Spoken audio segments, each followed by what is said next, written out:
சிற்றம்பலம். தென்னாடுடைய சிவனே போற்றி, நாட்டவர்க்கும் நிறைவா போற்றி, அண்ணாமலை மன்னா போற்றி, கண்ணாரமுத கடலே போற்றி.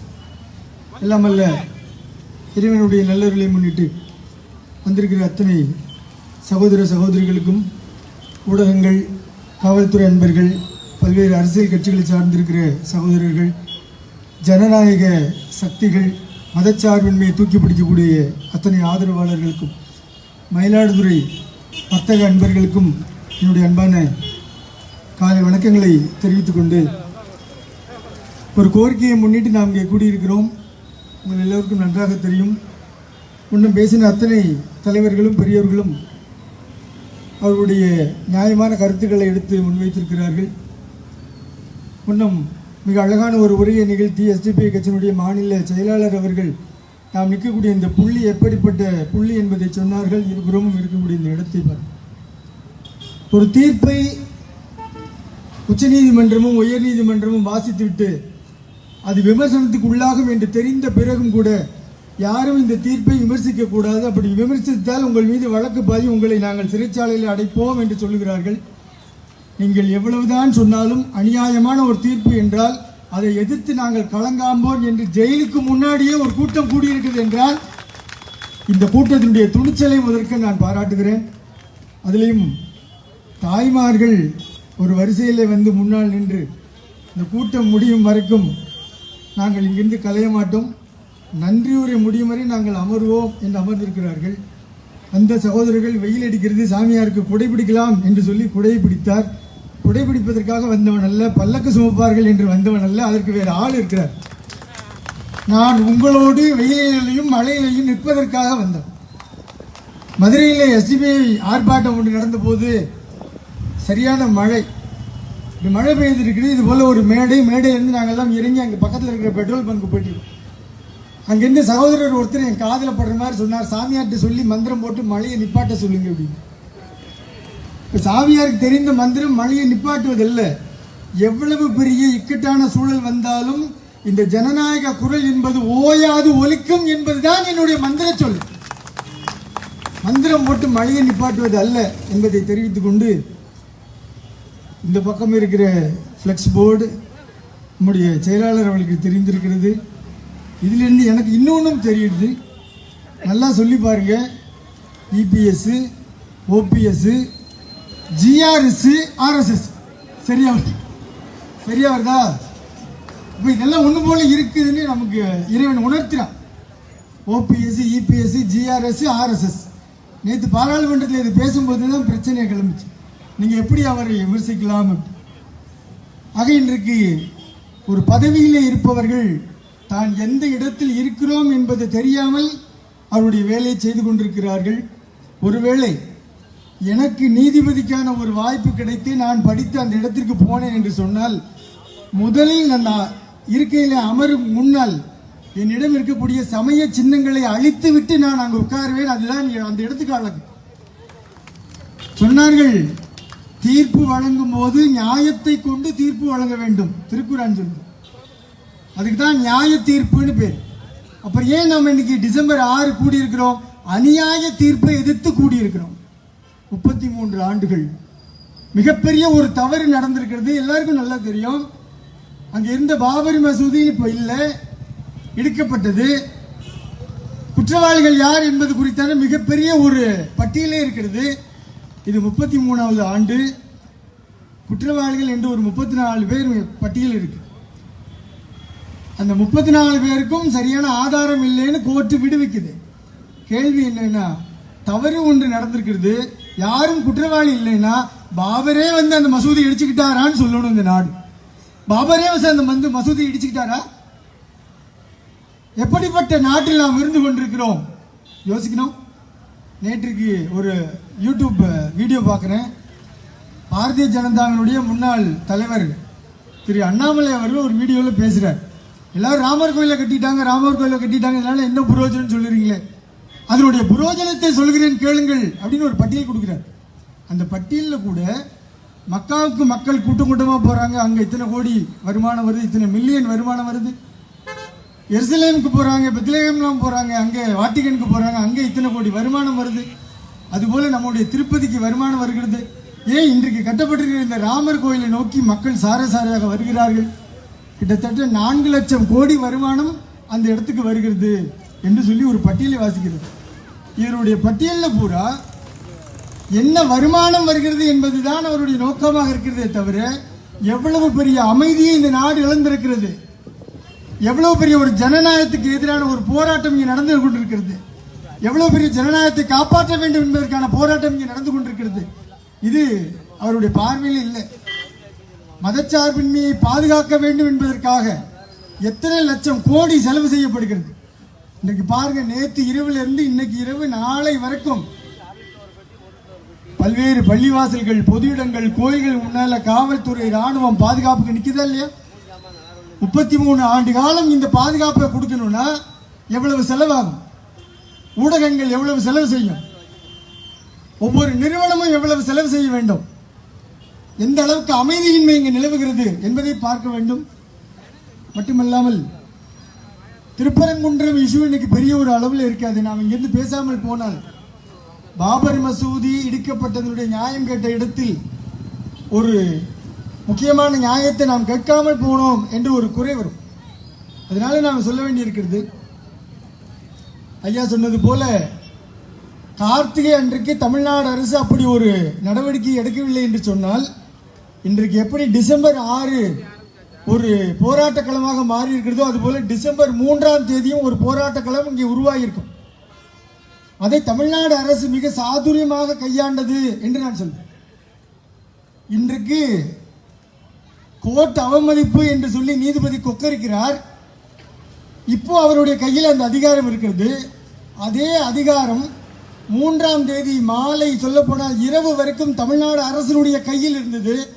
ஒரே ஒரு ஆர்டர் போட்டிருந்தால் அங்கே இருக்கக்கூடிய காவிகள், இன்னும் சொல்லப்போனால் பிஜேபி, RSS, சங் பரிவார கூட்டங்கள் அத்தனை பேரையும் ஓட ஓட விரட்டியிருக்க முடியும். ஆனால் தமிழ்நாடு அரசு அதை செய்யவில்லை. இந்த நீதிமன்றமும் நீதிபதியும் தலைகுனிய வேண்டிய விஷயம் என்னவென்றால் எந்த அளவுக்கு அவர்கள் பொறுமையை கடைபிடித்தார்கள். நீதிபதியாக இருக்கக்கூடிய உங்களிடம் அந்த பொறுமை இல்லை என்று சொன்னால் அந்த இடத்திற்கு நீங்கள் தகுதி இல்லாதவர்கள். இன்னும் சொல்ல போனால் ஆசிரியர்களுக்கு ஆசிரியர் தகுதி தேர்வு நடத்தப்படுது. ஆசிரியராக பணி செய்திருக்கவங்களை கூட்டி எக்ஸாம் வைக்கிறாங்க. ஒவ்வொரு ஆண்டும் இது போன்ற நீதிபதிகள் எல்லாம் அமர வைத்து அவர்களுக்கு பரீட்சை நடத்தணும். உடல் ரீதியாக நல்லா இருக்காங்களா, மன ரீதியாக நல்லா இருக்கிறாங்களா? ஏன்னா நீதி தீர்ப்பு வாசிக்கக்கூடியவர்கள் யாரும் அவர்களுடைய சொந்த மனநிலையில் இருப்பது போல தெரியல. யார் அவர்களை நிர்பந்திக்கிறார்களோ அந்த சித்தாந்தத்துக்கு தகுந்தார் போல ஒரு தீர்ப்பை வாசிக்கிறார்கள். இவ்வளவு பெரிய கோபமும் ஆக்ரோஷமும் ஒரு நீதிபதி கிட்ட இருக்குமானால் நிச்சயமாக அவர் நீதிபதி அல்ல, மனித தன்மையை இழந்தவர் இருக்கிறார் என்று நான் குற்றம் சுமத்துகிறேன். அவர் நீதிபதிக்கு தகுதி இல்லாதவர். அப்படிப்பட்ட ஒருவர் ஜனநாயக சக்திகள் வாழக்கூடிய இந்தியாவுக்குள் நீதிபதியாக இருக்கக்கூடாது. இதை மத்திய அரசாங்கம் கவனத்தில் கொள்ள வேண்டும். அதே போல இந்த தீபத்தூண் என்று வரும்போது அது பள்ளிவாசல் வளாகத்திற்குள்ளே வருகிறது. நான் இடத்திற்கு போயிருக்கிறேன். பள்ளிவாசல் வளாகத்துக்குள்ளே அது இருக்கிறது. அங்கே தீபம் ஏற்ற வேணும்னா நீங்கள் அந்த மசூதி பள்ளிவாசல் வழியாக தான் உள்ளே போகணும். ஏன் கீழே தீபம் ஏற்றுறாங்களே, அது போதாதா? ஏற்கனவே பக்தர்கள்லாம் தீபம் ஏற்றி கொண்டாடிட்டாங்களே, போதாதா? அதில் தான் ஏற்றி ஆகணுமா என்று கேள்வி கேட்கும்போது பல்வேறு கோணங்களில் சிலர் பார்க்கிறார். நான் வேறொரு கோணத்திலே பார்க்கிறேன். எத்தனை தூண் கம்பங்கள் இருந்தாலும் இஸ்லாமியர்களுடைய கம்பத்தில் போய் ஏற்றினாதான் இவருக்கு சந்தோஷமா இருக்குன்னா மிடுக்கும் அந்த துடுக்கும் இங்கே இருக்குதுன்னு அர்த்தம். திருமாவளவன் தோழர் சொன்னார் இல்லை, சரக்கும் மிடுக்கும் இங்கே இருக்குதுன்னு. ஆக இஸ்லாமியருடைய தூணில் தான் இவங்களுக்கு ஏற்றணும்னா அந்த சரக்கு மிடுக்கு இருக்குன்னு நான் நினைக்கிறேன். எத்தனை தூண் இருக்கிறது. ஏற்றி வைத்தார்கள் ஒரு தீபம். கார்த்திகை தீபமாக நாங்கள் பார்க்கல. தோழர் வெங்கடேசன் அவர்கள் சொன்னது போல அது கலவர தீபம். இன்னும் சொல்ல போனால் இந்த நாட்டிலே, ஜனநாயக நாட்டிலே 4 தூண்கள்: ஊடகம், இருக்கக்கூடிய நிர்வாகம், நீதித்துறை, அரசுன்னு சொல்றோம். இந்த நீதித்துறை என்கின்ற ஒரு தூணை தீ வைத்து இவர்கள் கருக்கி இருக்கிறார்கள் என்பது தான் உண்மை. அப்படிப்பட்ட ஒரு தூண் இன்றைக்கு கருகி கிடக்கிறது. 3 தூணில் தான் இந்த தேசம் என்று கொண்டிருக்கிறது. சொல்லுகிறாங்க பழைய கட்டிடத்தை தான் இடிச்சாங்க, பாபர் மசூதியில் தான் வழிபாடு இல்லையே, அது ரொம்ப பழைய கட்டிடமாச்சே அப்படின்னு சொல்றாங்க. மயிலாடுதுறையில் இருக்கக்கூடிய, குறிப்பாக மயிலாடுதுறையில், அதுவும் இந்த ரோட்டில் இருக்கக்கூடிய சகோதர சகோதரிகள், ஊடகங்கள், பொதுமக்கள், ஜனநாயக சக்திகள் கொஞ்சம் யோசிக்கணும். ஒரே ஒரு செய்தி உங்களோட, இந்த ரோட்டில் அந்த கடைசியில் ஒரு மருத்துவமனை இருக்குது, சிதிலமாய் ஒரு மருத்துவமனை இருக்குது. உங்களுக்கெல்லாம் நல்லா தெரியும். கடந்த 2 மாதத்துக்கு முன்னால் எங்கள் மரியாதைக்குரிய தர்மபுரம் ஆதீன அவர்கள் உண்ணாவிரதம் இருக்க போகிறேன்னு வந்தார். ஞாபகம் இருக்கா? அறிக்கை விட்டார். ஊரில் இல்லை, வெளியூரில் இருக்கிறார், அறிக்கை விடுறார். நாங்கள் இந்த கட்டடத்தை நகராட்சிகிட்ட ஒப்படைச்சிட்டோம். இது ஒரு மகப்பேறு மருத்துவமனை, இது இப்போ செயல்பாட்டில் இல்லை, நகராட்சி இது செயல்பாட்டு கொண்டு வரணும்னு நாங்கள் கொடுத்தோம். ஆனால் இப்போ செயல்பாடு இல்லாமல் இருக்குது. நகராட்சி என்ன பண்ணுறாங்க, இந்த இடத்துல அதை டெமாலிஷ் பண்ணிவிட்டு, கட்டடம் ரொம்ப வருஷமாச்சு, பழமையாக இருக்குது, அதை டெமாலிஷ் பண்ணிட்டு வேறு கட்டடம் கட்ட போகிறோன்னு ஒரு முடிவுக்கு வராங்க. தர்மபுரம் ஆதீனம் அறிக்கை விடுற, பழமையான கட்டடம், அதை இடிக்கக்கூடாது, இடித்தால் நான் சாகும் வரை உண்ணாவிரதம் இருப்பேன்னு சொல்லி அவர் உண்ணாவிரதம். அந்த கட்டடம் கட்டி எவ்வளோ வருஷம் ஆகுது தெரியுமா? 75 ஆண்டுகள். இப்போ இருக்கிற சன்னிதானத்துக்கு முன்னாடி இருக்கிறதுக்கு முன்னாடி 24வது சன்னிதானம் அடிக்கல் நாட்டுறார். 25வது சன்னிதானம் காலகட்டத்தில் திறக்கப்படுகிறது. 26 காலகட்டத்தில் அது புறக்கணிக்கப்பட்டு அப்படியே கிடந்தது. இன்னைக்கு 27 வந்து உண்ணாவிரதம் இருக்க போகிறேன். என்னுடைய கேள்வி என்னென்னா, முன்னோர்கள் கொடுத்த கட்டடத்தை இடிக்கக்கூடாது, அது பழமையான கட்டடம் என்று சொல்லக்கூடிய தர்மபுரம் ஆதீனம் RSSக்காக, பிஜேபிக்காக ஒரு மாநில செயல் தலைவராக செயல்படக்கூடிய தர்மபுரம் ஆதீனம் 75 ஆண்டு கால கட்டடத்திற்கே இந்த அளவுக்கு கொக்கரிப்பார் என்று சொன்னால், கிட்டத்தட்ட 500 ஆண்டுகளை கடந்த பாபர் மசூதிக்காக நாம் இங்கே நிற்பதிலே என்ன தவறு இருக்கிறதுன்னு கேட்கிறேன். நியாயமான ஒரு கோரிக்கையா இல்லையா? தர்மபுரம் ஆதீனம் சொல்லட்டும். அத்தனை சங் பரிவார கூட்டத்துக்கும் கொடி பிடிக்கிறாரு. சிலர் கேட்குறாங்க, ஆதீனங்கள்லாம் அமைதியாக இருக்கிறாங்க, பேச மாட்டாங்க. ஏன்னா இந்த பக்கம் மாநில அரசு ஒரு கூட்டத்துக்கு கூப்பிட்டா இது ஆன்மீக அரசு, திராவிட அரசு ஆன்மீக அரசுன்னு இங்கே ஒரு தட்டு தட்டணும், அந்த பக்கத்தில் கவர்னரை கூப்பிட்டு நிகழ்ச்சி நடத்தணும், பிரதமருக்கு போய் அங்கே ஒரு தட்டு தட்டணும். இப்படி 2 பக்கமும் தட்டக்கூடிய ஒரு இடத்தில் ஆதீனங்கள் இருக்கிறார்கள். இது வெட்கக்கேடு. நியாயம்னு ஒன்று இருக்கணும். நடுநிலை என்பது வாய மூடிட்டு இருக்கிறது இல்லை. அநீதி இழைக்கப்படுபவர்களுக்கு தன்னுடைய ஆதரவை கொடுப்பதுதான் நடுநிலைமையாக இருக்க முடியும். நான் அங்கேயும் பேச மாட்டேன், இங்கேயும் பேச மாட்டேன், யாரோ செத்துட்டு போறாங்கன்னு சொன்னா அதுக்கு பேரு நடுநிலைமை இல்லை. உனக்கு என்ன ஒரு உயிர் தானே, போனா இன்னொரு சனிதானே வர போறாங்க. எனக்கு என்ன ஒரு உயிர் தானே, போனா இன்னொருத்த வர போறான். ஆக நியாயத்திற்காக வாழ வேண்டும். இதுதான் ரொம்ப முக்கியமானது. ஏதோ வாழ்ந்தோம். திருப்பரங்குன்றத்தில் அவ்வளோ இஷ்யூ நடக்குது. சங்பரிவார கூட்டங்கள் கத்துறாங்க, இந்துக்களே உங்களுக்காக நிற்கிறோம், இந்துக்களே வாருங்கள், இந்துக்களே வாருங்கள். இவங்களை தவிர ஒரு பய கிட்ட போல. என்ன அர்த்தம்? நீ கேட்கிற இந்துக்கள் நான் இல்லைப்பா, நீ கேட்கிற இந்துக்கள் நாங்கள் இல்லை, உங்களுடைய இந்துக்கள் உங்க கூட நிற்கிறாங்க, நாங்கள் எல்லாம் உண்மையான இந்துக்கள் என்பதை சொல்லாமல் சொல்லியிருக்கிறார்கள் மதுரை திருப்பரங்குன்றம் அந்த பொதுமக்கள் என்பதை நாம் இங்கு சொல்ல வேண்டும். அதே போல கடந்த 1ஆம் தேதி கும்பகோணத்தில் ஆதிகும்பேஸ்வரர் கோவிலில் கும்பாபிஷேகம் நடந்தது. அந்த கும்பாபிஷேகத்திற்கு வந்திருந்த அத்தனை மடாதிபதிகள், பெரியோர்கள், சான்றோர்கள் இந்த யாகசாலைக்கு வெளியே நிறுத்தப்படுகிறார்கள். அந்த கும்பாபிஷேகத்துக்கு வந்திருக்கக்கூடிய காஞ்சி சங்கராச்சாரியாரும் கூடம்பட்டி ஆதீனத்தையும் ராஜ உபச்சாரத்தோடு யாகசாலைக்குள்ளே கொண்டு போய் உட்கார வச்சு விசிறி வீசுறாங்க. சனாதனம் எந்த அளவுக்கு அங்கு கோலோச்சுகிறது என்பதை நான் பல்வேறு அன்பர்களுக்கு, ஊடகங்களுக்கும் செய்தியாக அனுப்பிச்சேன். ஒருத்தரும் ஒரு வாய் திறக்கல. என்னன்னா, இங்க இவங்களுக்கு எதிராக பேசுவதற்கு பயப்படுகிறார்கள். நாம் ஏதாவது பேசினா நமக்கு நம்மளுடைய நிர்வாகம் முடங்கி போயிடுமோ, நம்முடைய வர்த்தகம் முடங்கி போயிடுமோ, வாழ முடியாதோ அப்படின்னு நினைக்கிறாங்க. அதே நாளில் டிசம்பரில் நம்ம கும்பகோணத்துக்கு வந்திருந்த அத்தனை கட்சி, அரசியல் கட்சி தலைவர்கள் அந்த கும்பாபிஷேகத்தில் கலந்து கொண்டார்கள். சொல்லப்போனால் மாண்புமிகு உயர்கல்வித்துறை அமைச்சர் அவர்கள் பச்சை கொடி காட்டும் போது அங்கே கும்பாபிஷேகம் நடந்தது. நான் அதை மிகப்பெரிய ஒரு மகிழ்ச்சியான செய்தியாக பார்க்கிறேன். ஏன்னா இப்படிப்பட்ட ஒரு சனாதனவாதிகள் கோலோச்சக்கூடிய ஒரு இடத்தில், உங்களுக்கு தெரியும், உயர்கல்வித்துறை அமைச்சர் வந்து கொடியசைத்து அந்த கும்பாபிஷேகம் நடந்தது என்று சொன்னால் எந்த அளவுக்கு தமிழகத்தில் ஜனநாயக சக்தியும் மதச்சார்பின் சக்தியும், இன்னும் சொல்ல போனால் தலித்துகளுக்குரிய, தாழ்த்தப்பட்ட மக்களுக்குரிய நியாயமும் இருக்கிறது என்பதை நாம் புரிந்து கொள்ள வேண்டும். தந்தை பெரியார் ஒரு இடத்திலே சொன்னார், நீங்கள் அனைவரும் ஜனநாயக சக்திகளிடம், இந்த போராட்டத்தில் ஈடுபடக்கூடிய ஜனநாயக சக்திகளிடம் நான் ஒன்று சொல்லிக்கொள்ள விரும்புகிறேன், இதை கொஞ்சம் கவனத்தில் எடுத்துக்கொள்ளணும்.